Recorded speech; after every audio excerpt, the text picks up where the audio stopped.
शेतकरी मित्रांनो, नवीन व्हिडिओमध्ये तुमचं परत एकदा स्वागत आहे. सध्याच्या काळात शेतीला जोडधंदा म्हणून शेळी पालन हा सर्वात फायदेशीर व्यवसाय ठरत आहे. कमी गुंतवणूक आणि जास्त नफा यामुळे अनेक तरुण या व्यवसायाकडे वळत आहेत. पण योग्य माहिती अभावी अनेकांना यात नुकसान सोसावे लागतात. आजच्या वेळामध्ये आपण शेळी पालन व्यवसायाची सुरुवात कशी करावी याची ए टू झेड माहिती पाहणार आहोत. चला तर मग व्हिडिओला सुरुवात करूया.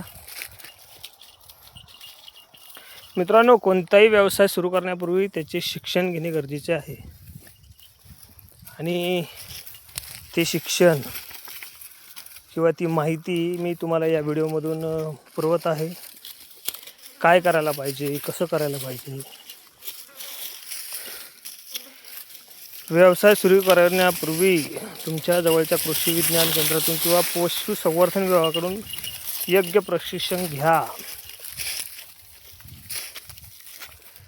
सुरुवातीला खूप मोठ्या प्रमाणावर गुंतवणूक न करता 10 शेळ्या आणि 1 बोकड अशा छोट्या प्रमाणात सुरुवात करा, जेणेकरून लॉस झाला तरी कमी होईल. सुरुवातीला लॉसचा विचार करावा नाही लागत, कारण की विचार जर केला तर तुम्ही कोणताही व्यवसाय सुरू करूच शकत नाहीत. तुम्ही कोणत्या पद्धतीने पालन करणार आहात, म्हणजे बंदिस्त, अर्धबंदिस्त किंवा मुक्त, हे तुमच्यावर डिपेंड आहे. तुम्ही कशा प्रकारे करणार आहात, काय करणार आहात. शेळीच्या आरोग्यासाठी उत्तम शेड असणे खूप महत्त्वाचे आहे. शेड नेहमी जमिनीपासून 2 ते 3 फूट उंचावर असावं, जेणेकरून तिथे ओलावा राहणार नाही आणि हवा खेळती राहील. याचं सगळ्यात जास्त ध्यान ठेवा.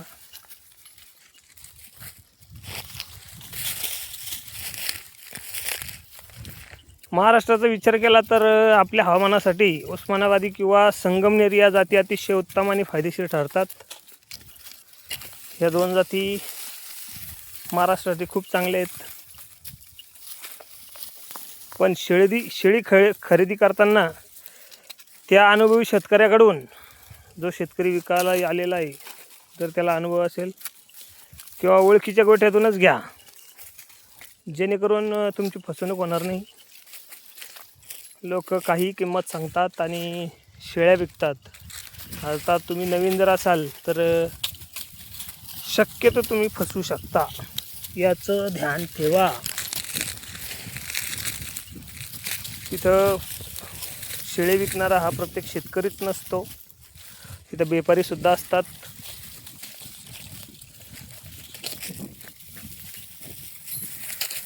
शेळीपालनाचा जर विचार केला तर शेळीपालनाचा 70% खर्च हा खाद्यावर होतो. त्यामुळे चाऱ्याचे नियोजन महत्त्वाचं असलं पाहिजे. हिरवा चारा, सुका चारा आणि त्यासोबत मिनरल मिक्सचरचा वापर करा, ज्यामुळे पिल्लांची वाढ झपाट्यानं होते. जर लहान पिल्लं जर घ्यायचा विचार करत असाल सुरुवातीला, तर मिनरल मिक्सचर दिलंच पाहिजे पिल्लांना. सर्वात महत्त्वाची गोष्ट म्हणजे लसीकरण. लसीकरण हे झालंच पाहिजे जनावरांना. त्याच्यामध्ये PPR आणि लाळ्या, खुरकूत यासारख्या आजारासाठी वर्षातून एकदा लसीकरण करणे अनिवार्य आहे. वेळेवर जंतू निर्मूलन,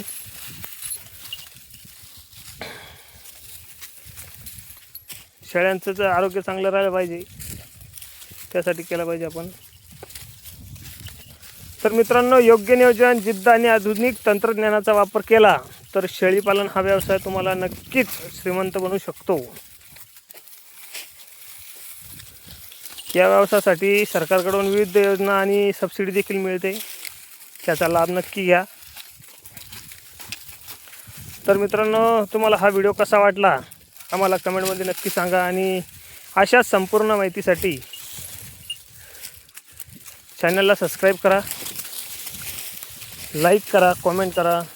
मित्रांनो, जर तुम्ही प्रश्न विचारलेच नाही तर मी तुम्हाला काय सांगू, मला हेच कळत नाही. कारण की तुम्ही प्रश्नच विचारत नाही आहे. तुम्हाला कोणकोणते प्रश्न उद्भवतात कोणकोणत्या अडचणी होत आहेत, तर त्या अडचणी मला विचारा, मी तुम्हाला नक्कीच त्याचं सोल्युशन काढून देईल. तर मित्रांनो, आजच्या व्हिडिओमध्ये एवढंच. जय हिंद, जय महाराष्ट्र.